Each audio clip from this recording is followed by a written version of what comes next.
Crypto currency क्या है? ये सबसे बड़ा टॉपिक है। अगर आप इसको समझ पाए तो शायद आने वाले टाइम में आप इस प्लेटफॉर्म से जुड़ी हुई आने वाली बाकी की डिटेल्स भी समझेंगे। तो आप सबसे पहले तो ये जान लीजिए कि आपने शायद कुछ लोगों ने पढ़ाई करनी शुरू कर दी होगी।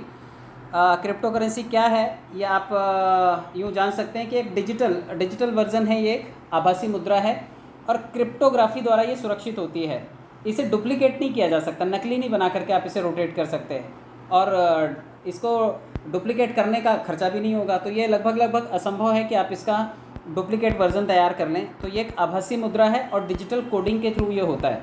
तो जितने लोगों को भी लगता है कि कल को ये जेब में रख करके घूमेंगे, कहीं अलमारी में रख देंगे, किसी बैंक के लॉकर में रख देंगे, तो ये फिज़िकल फॉर्म में नहीं है, ये डिजिटल फॉर्म में है। ये एक डिजिटल मुद्रा है। तो और ये जिस तकनीक पे तैयार होती है उसका नाम ब्लॉकचेन है। ब्लॉकचेन की तकनीक पर ये तैयार की जाती है, उस पर रन करती है ये। और कंप्यूटर का एक नेटवर्क होता है और ये डिसेंट्रलाइज नेटवर्क होता है जिसके थ्रू इसका एक बही खाता रखा जाता है, जिसे डिसेंट्रलाइज लेजर भी बोला जाता है। और क्रिप्टो करेंसी की विशेषता ये है कि आमतौर पर जिस तरह से सेंटर जो है, केंद्र जो है, वो करेंसी बनाता है और उसका निर्धारण करता है, उसकी रूपरेखा तैयार करता है, उसको कंट्रोल करता है और उसमें हस्तक्षेप करता है, जबकि जितनी भी क्रिप्टो करेंसीज होती हैं उसमें हस्तक्षेप नहीं किया जा सकता।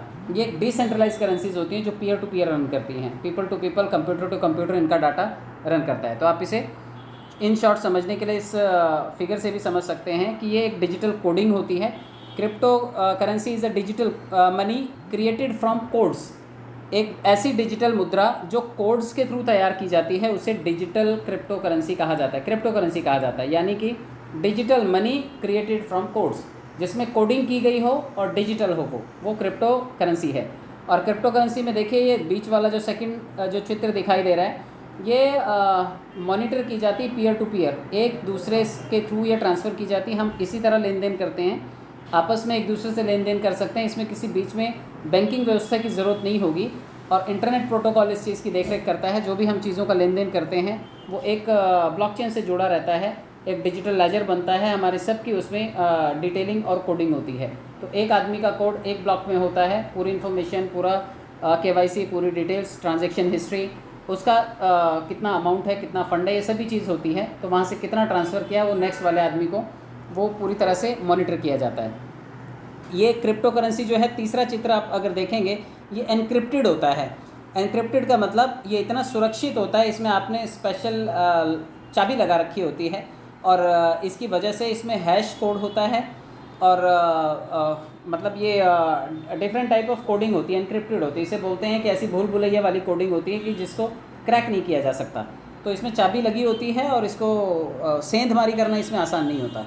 तो ये डिजिटल कोडिंग है, एक दूसरे को ट्रांसफ़र की जाती है, साथ में सुरक्षित है क्योंकि इसमें सिक्योरिटी मेजर्स बहुत टाइट हैं। एनक्रिप्टेड है ये, एक दूसरे के जब तक पासवर्ड और कीवर्ड्स नहीं पता हैं तब तक कोई भी इस फंड को निकाल नहीं सकता। और अगर आप चाबी भूल गए तो आपका भी खजाना आपके पास रहेगा लेकिन आप उसे रिलीज़ नहीं कर पाएंगे। तो ये चाबी सुरक्षित रखनी है आपको जब भी आप लेन देन करेंगे। आने वाले टाइम में जब आप एक्सचेंज पे किसी अकाउंट बनाएंगे, मैं हमेशा जब भी मेरे वीडियोस शेयर करता हूं तो मेरे डिस्क्रिप्शन में मैं बाइनेंस का, WazirX का, लास्ट में डिस्क्रिप्शन में मैंने रेफरल लिंक ज़रूर दिया हुआ और आज से नहीं, पिछले 1 साल से दे रहा हूं मैं, क्योंकि मुझे इतना अंदाज़ा था कि सिस्टम कभी ना कभी क्रिप्टो वर्ल्ड में ज़रूर एंट्री करेगा और लोगों को बाइनेंस या WazirX पे अपना खाता बनाना पड़ेगा, CoinDCX पे अपना खाता बनाना पड़ेगा, xt.com पे जाना पड़ेगा, Coinbase पे जाना पड़ेगा, BitTorrent पे जाना पड़ेगा, Bittrex पे जाना पड़ेगा। तो ये काफ़ी सारे एक्सचेंजेस हैं जहाँ पर आप अपने अकाउंट्स बना सकते हैं और लेन देन कर सकते हैं। तो एक्सचेंज आप बना सकते हैं और लेन देन की ये विधि है। और जो एग्जांपल्स है क्रिप्टो करेंसीज़ के, वो देखिए जो मेन एग्जांपल्स हैं, सबसे बड़ा पावरफुल उसमें करेंसी है वो है बिटकॉइन, जिसका मार्केट कैपिटलाइजेशन 527 बिलियन के आसपास है। इथेरियम 250 बिलियन के आसपास है और जो XRP है उसका जो मार्केट कैप है वो भी 60 से 70 बिलियन डॉलर का होगा ही होगा। तो ये सभी कुछ करेंसीज़ हैं जो पॉपुलर करेंसीज़ हैं, इनके नाम यहाँ पर दिए हुए हैं। अब इसको समझने के लिए आप इसको ये समझिए कि ये करता क्या है, कैसे काम करता है, इसको थोड़ा सा आपको समझना पड़ेगा। आभासी मुद्राएं हैं और क्रिप्टोग्राफी पर चलती हैं और किसी भी तीसरे पक्ष को इसमें इन्वॉल्व करने की ज़रूरत ही नहीं है। आप देखिए कि ऑनलाइन भुगतान इससे सेफ़ हो जाता है और क्रिप्टो विभिन्न एन्क्रिप्शन एल्गोरिदम और क्रिप्टोग्राफिक तकनीकों को संदर्भित करता है। यानी कि इसमें क्रिप्टोग्राफी होती है और different type of algorithm use होता है लेन देन की। इसमें जो चीज़ें होती हैं वो की जाती हैं। और ये कोडिंग जो होती है अंडाकार वक्र एन्क्रिप्शन, इसमें जो कोडिंग होती है कभी गोलाकार कभी अंडाकार कभी निजी कुंजी इसमें जुड़ी होती है और कभी हैशिंग टैग, तो ये सभी चीज़ों का कॉम्बिनेशन होता है जो क्रिप्टोग्राफी होती है। तो ये इससे सुरक्षित है और एक्सचेंजों से आप इसे ख़रीद सकते हैं। जितने भी कॉइन्स आते हैं इस वक्त 18,000 कॉइन्स मार्केट में हैं और ये सभी के सभी हम लोग तो शायद जिस सिस्टम में हैं वहाँ से हम लोग ये शायद सोच रहे हैं कि पता नहीं हमारा कॉइन कब लिस्ट होगा, लेकिन वो कॉइन लिस्ट होने से पहले 18,000 कॉइन मार्केट में ऑलरेडी लिस्ट हैं। तो आप इन 18,000 कॉइन्स में भी ट्रेडिंग कर सकते हैं। आने वाले टाइम में इन पे आधारित बड़े सारे आपको प्लेटफॉर्म्स लोग अप्रोच करते हुए दिखाई देंगे, आपको बड़े सारे प्लेटफॉर्म्स मिलेंगे। तो जब आपकी समझ इनके बारे में बढ़ेगी तो आप अपने प्लेटफॉर्म को भी ईजिली रन कर पाएंगे। जितनी भी ई कॉमर्स साइट्स हैं आज की तारीख में सभी की सभी नहीं अनुमति देती है लेन देन करने के लिए, लेकिन जो पॉपुलर करेंसी है जो बिटकॉइन है उसका इस्तेमाल बड़े सारी चीज़ों में किया जा सकता है। आप मान करके चलिए कि अमेज़ॉन है, अमेज़ॉन क्रिप्टो में भी लेन देन करता है। एप्पल है, एप्पल का फ़ोन अगर ख़रीदना हो आपको वो क्रिप्टो में लेन देन करने की अनुमति देता है। टेस्ला की कारें ख़रीदनी हो आपको या फिर फ़ॉरेन में कोई वॉलमार्ट से आपको शॉपिंग करनी हो, और कई सारे ऐसे कंट्रीज़ हैं, मैं आगे बताऊंगा कौन कौन से कंट्रियों ने इन्हें मान्यता दे रखी है। तो वहाँ पर सभी चीज़ों का लेन देन जो है वो ऑटोमेटिकली क्रिप्टो से ही किया जाता है। बिल्कुल कैशलेस इकोनॉमी जहाँ पर बिल्कुल कैश का कोई लेन देन ही नहीं है। तो आप इनकी वैल्यू जो है काफ़ी हाई भी होती है और बियॉन्ड द बॉर्डर्स होती है। आप इसका लेन देन बॉर्डर के बाहर भी कर सकते हैं। बहुत सारे लोग जिनके दोस्त या फिर करीबी विदेशों में रहते हैं, अगर आपको गांव में पैसा मंगवाना होता है तो वो विदेश से जब कमाते हैं किसी बैंक में जाते हैं, वहाँ से रिक्वेस्ट डालते हैं। अभी अगर दुबई से ही कोई 10-15 हज़ार रुपये भेजता है तो 500 से 600 रुपये कट जाते हैं उसमें, बल्कि ज़्यादा भी कटते होंगे, मुझे अंदाज़ा नहीं है, लेकिन वो कट जाते हैं क्योंकि बैंकिंग के माध्यम से भेजा जाता है। जबकि अगर आप क्रिप्टो करेंसी के माध्यम से लेन देन करेंगे तो किसी बैंक की भी ज़रूरत नहीं और डायरेक्ट पैसा बाहर से रहने वाला आदमी डायरेक्ट आपके खाते में पैसा भेज सकता है। तो ये संभावना है, आप इसको समझिए। जिस तकनीक पे ये काम करता है वो है ब्लॉकचेन। ब्लॉकचेन का आप यूँ समझिए कि बिटकॉइन और जितनी भी अलग अलग करेंसीज़ हैं ये सभी की सभी आती ब्लॉकचेन पे ही हैं। और ये ऑनलाइन लेजर होता है। ब्लॉकचेन पे जब भी चीज़ें जुड़ती हैं ये ब्लॉक होता है और ऑनलाइन लेजर का एक सेट होता है। ब्लॉक में आपकी पूरी जानकारी होती है और लेजर में आपका रिकॉर्ड होता है लेन देन का। तो दो चीज़ों का कॉम्बिनेशन होता है और ये सभी के सभी चेन से बंधे हुए होते हैं, एक दूसरे से ब्लॉक्स बंधे हुए होते हैं, इसलिए इनको ब्लॉकचेन कहा जाता है। लेन देन का सेट होता है इसमें हमेशा, और जो भी आप कभी भी ट्रांजेक्शन करते हैं इसका एक ये भी होता है कि जो ट्रांजेक्शन आप इस पर करते हैं वो सभी के नेटवर्क पे वो ट्रैक किया जा सकता है कि किसने कौन सा ट्रांजेक्शन किया है। मतलब इतना ईमानदारी वाला काम होता है कि आपने जो भी लेन देन ब्लॉकचेन पे किया है वो सबका सब देखा जा सकता है। बिल्कुल ट्रांसपेरेंट रिकॉर्ड होता है, उसमें कोई छेड़खानी नहीं की जा सकती। मैंने आपने क्या भेजा क्या किया वो सभी चीज़ें उस पर देखी जा सकती हैं। और ब्लॉकचेन जो है ये किस किस सेवा में काम आ सकता है, तो नीचे लिखा हुआ है कि आपूर्ति श्रृंखला, मतलब जो सप्लाई चेन है, चाहे वो बीज की हो, चाहे वो खाद की हो, चाहे वो फूड डिलीवरी की हो, चाहे वो मॉल्स में हो, ये सभी चीज़ों का जो सप्लाई चेन है उससे मैनेज किया जा सकता है।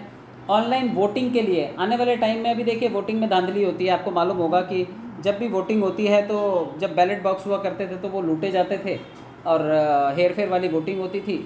जिस एरिया में जिस नेता का एक छत्र राज होता था वहाँ पे वो खुद ही ठप्पा लगा करके डाल दिया करता था। तो इन सभी चीज़ों को बायकॉट करने के लिए जो इलेक्ट्रॉनिक वोटिंग का जो सहारा लिया गया, अभी आने वाले टाइम में आपको पता चलेगा कि ये सभी चीज़ों को रिप्लेस कर दिया ब्लॉकचेन में। क्राउड फंडिंग जैसी चीज़, क्योंकि we are on crowd funding platform, crowd funding जैसी चीज़ भी जो है वो ब्लॉकचेन के थ्रू संभव है। उसकी मदद से ये किया जा सकता है और लेन देन का हर एक चीज़ का ट्रांसपेरेंट रिकॉर्ड होता है। तो ये सभी चीज़ें हैं, आने वाले टाइम में आपको बहुत कुछ देखने को मिलेगा। ये रहा वो ब्लॉकचेन जहाँ पे सारी की सारी जानकारी कंप्यूटर्स में स्टोर होती है और लेन देन करने वाले का सारा डाटा आपस में कनेक्टेड होता है, इंटरकनेक्टेड होता है। हर ब्लॉक में हर आदमी की इन्फॉर्मेशन, अगर ब्लॉक भर जाता है तो उसकी जगह दूसरा ब्लॉक बन जाता है। जैसे आपकी अगर पासबुक भर जाती है, बैंक में जाते हैं तो आपको दूसरी पासबुक मिल जाती है, लेकिन वो पहली पासबुक से ही जुड़ी हुई कड़ी होती है। इसी तरह से जब ब्लॉकचेन में कोई भी डाटा आपका बनता है तो वो एक ब्लॉक में सेव रहता है, जब वो ब्लॉक भर जाता है तो दूसरे ब्लॉक में आपका डाटा सेव होता है, बट वो कनेक्टेड रहता है और एक दूसरे से लेन देन करने में भी ये सभी की सभी चीज़ें कनेक्टेड होती हैं। चलिए इसके प्रकार भी देख लीजिए। क्रिप्टो करेंसी जो है इसमें सबसे बड़ा जो पावरफुल करेंसी है वो है बिटकॉइन। बिटकॉइन सबसे मूल्यवान भी है और सातोशी नाकामोटो नाम के आदमी ने इसको बनाया था। और मज़े की बात यह है इसका भी अता पता नहीं है। हम लोग जिस प्लेटफॉर्म पे हैं उसके भी मालिक का अता पता नहीं है और इसके भी मालिक का अता पता नहीं है, और मालिक का पता ना होना ही इस करेंसी की सबसे बड़ी पावर है, जिसकी वजह से ये आज 28 लाख रुपए से लेकर के 65 लाख रुपए तक के बीच में गोता लगाती रहती है। तो ये आप मान के चलिए कि बहुत पावरफुल करेंसी है। और इसमें बाद में अलग अलग करेंसीज आई, क्योंकि ये पेरेंट करेंसी थी। तो जब इथेरियम आया तो इथेरियम लेन देन के लिए गैस फीस का काम करने के लिए आया, लेकिन बाद में वो भी एक एस्टेब्लिश करेंसी बन गई। XRP रिपल जब आया तो वो बैंकिंग क्षेत्र में काम करने के लिए आया, कि बैंकों का जो लेन देन होता है उसके लिए इस ब्लॉकचेन टेक्निक का यूज़ होगा। तो सारी करेंसीज जो अलग अलग आई उनका यूज़ अलग अलग है। सारी करेंसीज में आपको आने वाले टाइम में पढ़ना पड़ेगा कि डिसेंट्रलाइज फाइनेंस क्या होता है, मतलब इन करेंसीज का इस्तेमाल फाइनेंस के लिए कैसे किया जाता है, डिसेंट्रलाइज ऐप्स का क्या क्या इस्तेमाल है, डिसेंट्रलाइज जो डैप हैं, डिसेंट्रलाइज एप्लीकेशन कौन कौन सी हैं, गेमिंग के प्लेटफॉर्म्स कौन कौन से हैं, NFT टोकन्स कौन कौन से हैं, मेटावर्स कौन कौन से हैं, ये सब डेवलप हुए इसी ब्लॉकचेन और इन्हीं करेंसीज के आने के बाद। तो ये आप अंदाज़ा लगाइए कि आने वाले टाइम में बहुत सारी चीज़ें आपको पता चलेंगी। बिटकॉइन 2009 में शुरू हुआ था और 2022 तक $576 बिलियन का मार्केट कैपिटलाइजेशन सिर्फ और सिर्फ बिटकॉइन का था। तो आप अंदाज़ा लगाइए, अभी ज़्यादा टाइम नहीं हुआ है, अभी मई 2022 तक कितना वैल्यूएशन इसका था, और $576 बिलियन, केवल 21 मिलियन बिटकॉइन ही मौजूद हैं। जिस तरह से जब कभी भी कोई कॉइन लॉन्च होता है तो उसकी सप्लाई पे देखना होता है कि अगर उसकी सप्लाई कम है तो डिमांड ज़्यादा होगी उसकी, बहुत सारे लोग चाहेंगे कि उनको भी वो करेंसी मिल जाए, और अगर उसकी सप्लाई बहुत ज़्यादा होगी तो ग्राहक बहुत आएंगे लेकिन उसकी वैल्यू नहीं बढ़ेगी। इस टाइम जैसे शिबा कॉइन है, अगर आप थोड़ा बहुत मार्केट में स्टडी करते हैं तो शिबा कॉइन जो है वो मुझे लगता है कि 540 क्वाड ट्रिलियन, मतलब मिलियन बिलियन ट्रिलियन और उसके बाद क्वाड ट्रिलियन, और वो भी 540 या 250 क्वाड ट्रिलियन। तो इतनी सारी करेंसीज़ हैं, तो इसके लेनदार कब आएंगे, कब वो बर्न होगा, कब उसका सप्लाई कम होगा, तो लोग उसमें इंटरेस्ट दिखाएंगे। जबकि उसके उलट अगर आप बिटकॉइन की बात करेंगे तो 21 मिलियन टोटल सप्लाई है, टोटल सप्लाई में से 19 मिलियन तक बिटकॉइन मार्केट में है। अब अगले जो 20 मिलियन है, यानी कि 2 मिलियन है, 19, 20, 21, 2 मिलियन है, यानी कि 20 लाख कॉइन्स, वो अगले 20 साल या 100 साल या 200 साल में बन के जनरेट होकर के तैयार होंगे। तो जो है सभी लोगों को चाहिए, सिर्फ 2 करोड़ अगर कॉइन हो और लोग चाहें कि मेरे पास भी हो, तो वो जैसे अभी गर्मियों में आपने देखा होगा नींबू आपने ख़रीदा होगा, 20 रुपये का एक नींबू मिलता था। क्यों मिलता था 20 रुपये का, जबकि वही नींबू बाकी के ऑफ सीज़न में तो हमें सस्ता मिलता है, 20 रुपये में 5 भी मिलता है, 20 रुपये में 10 भी मिलता है, क्योंकि डिमांड ज़्यादा थी और सप्लाई कम थी। इसलिए एक नींबू 20-20 रुपये का, 25-25 रुपये का भी बिका है। मुंबई में मिलता था, अभी आपके एरिया में मुझे मालूम नहीं, लेकिन डिमांड ज़्यादा होने की वजह से चीज़ों की वैल्यू बढ़ती है। तो बिटकॉइन की डिमांड ज़्यादा है और सप्लाई उसका बहुत कम है, और हर कोई चाहता है कि उसके पास बिटकॉइन हो। इस वजह से उसकी वैल्यू आज 28 से 30 लाख रुपए के आसपास है, जबकि वो 65 लाख रुपए को टच करके आया है। तो अगर आपको थोड़ा बहुत समझ में आया है तो अब मैं ये भी बता देता हूँ आपको कि किन किन देशों में ये लीगल है। अब आप देखिए कि 2021 दिसंबर 2021 में अल सल्वाडोर करके कंट्री है जो पूरा बिटकॉइन के ऊपर लेन देन करता है, और कानूनी लेन देन की पूरी उस वहाँ पर अनुमति है। दुनिया के बाकी हिस्सों में अलग अलग है कंडीशंस क्रिप्टो के बारे में, लेकिन अल सल्वाडोर पूरा एकमात्र ऐसा देश है जहाँ पर सिर्फ और सिर्फ बिटकॉइन में लेन देन होता है। आगे देखेंगे आप जापान में भुगतान सेवा अधिनियम बिटकॉइन को कानूनी संपत्ति के रूप में परिभाषित करता है। मतलब जापान इतना ग्रोइंग कंट्री है, हर चीज़ वहाँ पर है। वहाँ की बुलेट ट्रेन की टेक्नोलॉजी अब हमारे यहाँ पर देश में आ रही है। वहाँ पर पता नहीं कैसे कैसे गैजेट्स, कैसे कैसे रोबोट्स, कैसी कैसी टेक्नोलॉजी का आविष्कार होता है। वहाँ पर ये एक सफल करेंसी है और भुगतान के लिए इसका लेन देन होता है। वायर ट्रांसफ़र से संबंधित विवरण एकत्र कर, मतलब वहाँ पे सारे का सारा जो है चीज़ें इसमें लेन देन होती हैं। और जबकि चीन ने क्रिप्टो करेंसीज़ को थोड़े टाइम के लिए प्रतिबंध लगाया, लेकिन चीन का प्रतिबंध लगाना बाकी के देशों के लिए अपॉर्चुनिटी है। भारत में भी इसका आपको जो आधिकारिक ढांचा है ये तैयार होकर के आने वाले टाइम में मिलेगा। भारत में शायद दिसंबर 21 में इसके बारे में पहली बार जो है वो बातचीत होनी शुरू हुई थी। इसके अलावा एक और कंट्री है यूरोपियन संघ, वो भी क्रिप्टो करेंसी को कानूनी वैधता देता है, और जितने भी यूज़ करने वाले हैं, जितने भी उत्पाद हैं, वित्तीय उपकरण हैं, उसमें इसका लेन देन किया जा सकता है। और संयुक्त राष्ट्र में ऐसा भी है कि जो दुनिया का सबसे बड़ा वित्तीय बाज़ार है बिटकॉइन को बिटकॉइन के लिए शिकागो मर्केंटाइल एक्सचेंज पर भी इसको उपलब्ध करवाया गया है। यानी कि जिस तरह से हम आज शेयर बाज़ार में ट्रेडिंग करते हैं, दुनिया में क्रिप्टो करेंसी के भी आने वाले टाइम में एक्सचेंजेस पर जब ये लिस्ट होंगे तो दुनिया भर की चीज़ें जो हैं, जैसे यहाँ पर हम लोग इस वक्त शेयर्स खरीद बेच रहे हैं, एक्सचेंजेस में कुछ चीज़ें लिस्टेड हैं, लेकिन वहाँ पे बॉम्बे मर्केंटाइल एक्सचेंज पर बिटकॉइन को स्पेशल एक प्रोडक्ट की तरह लिस्ट किया हुआ है, जहाँ से इसका लेन देन होता है। और बिटकॉइन और एथेरियम जो हैं प्रतिभूतियाँ नहीं हैं। ये प्रतिभूतियों को आप समझ लीजिएगा क्या है कहना है यहाँ पर। क्रिप्टो करेंसी के फ़ायदे हैं, काफ़ी सारे फ़ायदे, क्योंकि फ़ायदे जो हैं, फ़ायदे के बेसिस पे कोई चीज़ आगे चलती है, तो फ़ायदे और नुकसान दोनों में बताता हुआ चलता हूँ आपको। सबसे बड़ा तो ये है कि पैसे के लिए एक डिसेंट्रलाइज अथॉरिटी है ये। आपको किसी पुलिस वाले को बीच में नहीं लाना है, किसी बैंक को नहीं लाना है, किसी बैंकिंग एजेंसी को नहीं, किसी NBFC को नहीं, किसी दो आदमियों के बीच में किसी गवाह को लाने की ज़रूरत नहीं है। आप डायरेक्ट लेन देन कर सकते हैं और फेल नहीं होता इसका लेन देन। फेल का मतलब ऐसा है कि कई लोगों को आपने सुना होगा, वो कहते हैं कि सर गलती से कहीं और ट्रांसफ़र हो गया फ़ंड, तो गलती से भी हो गया, फेल नहीं होगा, वो चला जाएगा उसके खाते में जिसका खाता आपने डाला है, तो फेल नहीं होता इसमें, ये एक चीज़ है। और बिल्कुल ट्रांजैक्शन हो जाता है।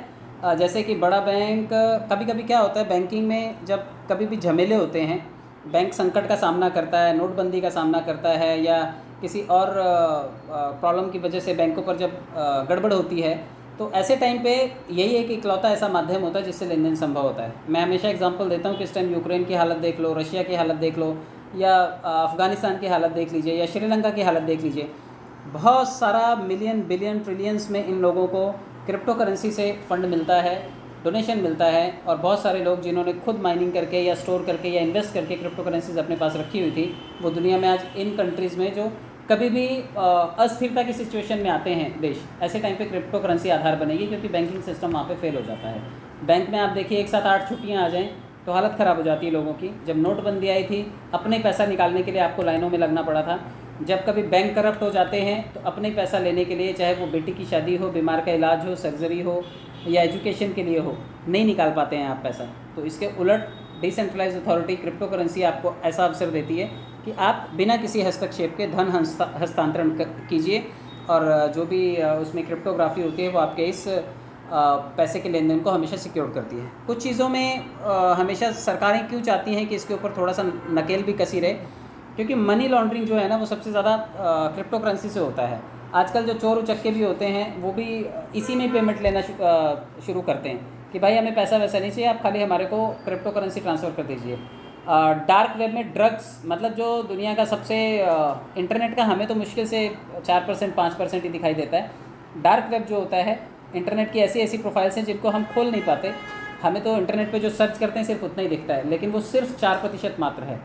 जो 96% है वो डार्क वेब है। वो दुनिया की ऐसी ऐसी चीज़ें हैं जहाँ पे क्राइम है, ड्रग्स हैं, मारधाड़ है, आर्म्स एम्यूनेशन है, फिरौती चिनौती है, पता नहीं कितनी सारी चीज़ें हैं। इन सभी में जो लेन देन होता है, ये सब कभी कभी क्रिप्टो करेंसी से संभव होता है, और लोगों के लिए पसंदीदा बन जाता है ये, क्योंकि इसके लिए कोई उन्हें पकड़ नहीं सकता, जल्दी से ट्रैक नहीं कर सकता। जबकि सरकारें चाहे तो कर सकती हैं, बट डार्क वेब में काफ़ी सारी ऐसी चीज़ें होती हैं जिससे आप क्रिप्टो करेंसी के लेन देन को भी ट्रैक नहीं कर सकते। तो यहाँ पर इसका इस्तेमाल होता है, इसलिए सरकारें चाहती हैं कि ऐसा किसी गलत चीज़ के लिए इसका इस्तेमाल ना हो, इसलिए सरकारें इसको रेगुलेट करना चाहती हैं। ब्लॉकचेन सबसे अत्याधुनिक है, लेकिन फिर भी आपको पता होगा कि हैकिंग जो है ना, ये एक बहुत बड़ी समस्या है। हैकर्स के नज़रों में हमेशा बिटकॉइन रहता है। बिटकॉइन से वो हमेशा पेमेंट मांगते हैं, किसी भी सिस्टम को हैक कर लेते हैं। कभी आर्मी की कुछ चीज़ों को हैक कर लेंगे, कभी किसी कंपनी के सीक्रेट जो पॉलिसीज़ होती हैं उसको हैक कर लेते हैं हैकर्स लोग, और फिर कहते हैं हमें डिमांड है, हमारे को बिटकॉइन चाहिए, आप हमें बिटकॉइन दे दीजिए। अगवा कर लिया किसी को, कहते हैं बिटकॉइन में पेमेंट कर दीजिए, हम छोड़ देते हैं। तो ये सभी चीज़ें जो हैं ये कभी कभी इनसिक्योर भी बनाती हैं, क्योंकि ये पेमेंट का सबसे सेफ मोड है। अभी भारत में अगर कोई बोले कि 10 करोड़ रुपए चाहिए, तो 100 के नोट इकट्ठे करने लग जाओ तो एक पेटी भर के ले जानी पड़ेगी। 10 रुपए के नोट इकट्ठे कर लो तो शायद एक ट्रक भर के लेकर के जाना पड़ेगा। तो जबकि क्रिप्टो करेंसी में खाली कोडिंग करनी पड़ेगी, ज़रा सा एक यहाँ से हैश डाला और सीधा उनके पास फंड पहुँच जाता है, और वो दुनिया में कहीं पर भी उसको कैश कर सकते हैं। तो ये एक बहुत बड़ी समस्या है, ये इसका एक ड्रॉबैक है। और इसका सबसे बड़ा एक ड्रॉबैक ये भी है कि ये उछल कूद बहुत मचाता है। ये चढ़ता भी बहुत तेज़ी से है और उतरता भी बहुत तेज़ी से है। तो जितने लोग तो इसमें टाइम से एंट्री कर जाते हैं, वो तो तगड़ा पैसा कमा लेते हैं, लेकिन जितने लोग बाद में एंट्री करते हैं फिर वो रखड़ता रहता है, पड़ा रहता है, सड़ता रहता है पैसा और माइनस होता रहता है, कहीं ना कहीं शेयर बाज़ार की तरह हो जाता है वो। तो आपको ये कुछ चीज़ें इसको अलग बनाती हैं। आप इनको सभी को देखने के बाद ही निवेश कीजिए। और सेंट्रल बैंक CBDC, मैं हमेशा बोलता हूँ कि केंद्रीय बैंक जो है, केंद्र सरकार जो है हमारी, वो CBDC ज़रूर लाएगी। सेंट्रल बैंक डिजिटल करेंसी के ऊपर वो काम कर रही है। सिक्कों का जो लेन देन होता है उसके उलट क्रिप्टो करेंसी जो है, जहाँ पर जैसे रिमोट एरियाज़ में लोग रहते हैं और लेन देन में उनको दिक्कत आती है, तो डिजिटल वर्जन होगा ये। जो सिक्के हम लोग बैंक से लेते हैं या जो नोट हम बैंक से लेते हैं, उसका एक डिजिटल वर्जन है। फिएट मनी का एक डिजिटल वर्जन, मतलब जो नोट लेते हैं, करेंसी लेते हैं, उसका एक डिजिटल वर्जन है डिजिटल करेंसी। तो सेंट्रल बैंक डिजिटल करेंसी आने वाले टाइम में हमें डेफिनेटली मिलेगी और हम इसका जो वर्ज़न है वो देख पाएंगे। और हम इकलौते नहीं हैं इस रेस में। चीन ने ऑलरेडी डिजिटल युआन लोगों को प्रमोट कर दिया है, अपने देश में वो चला रहा है। बैंक ऑफ थाईलैंड का जो प्रोजेक्ट है वो है, देखिए इंथानोन करके प्रोजेक्ट, इंथानोन करके है, वो थाईलैंड में चल रहा है ऑलरेडी, वो डिजिटल करेंसी है वहाँ पर।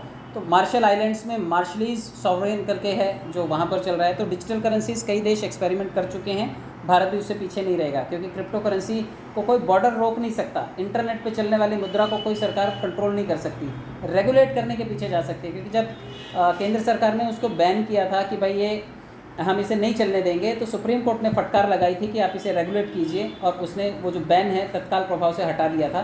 उसके बाद से अब देखिए राज्यसभा में हेयरिंग हुई, या फिर जब भी आने वाले टाइम में कोई ना कोई मॉडल बनेगा क्रिप्टो करेंसी के लिए, तो हमें ज़रूर देखने को मिलेगा।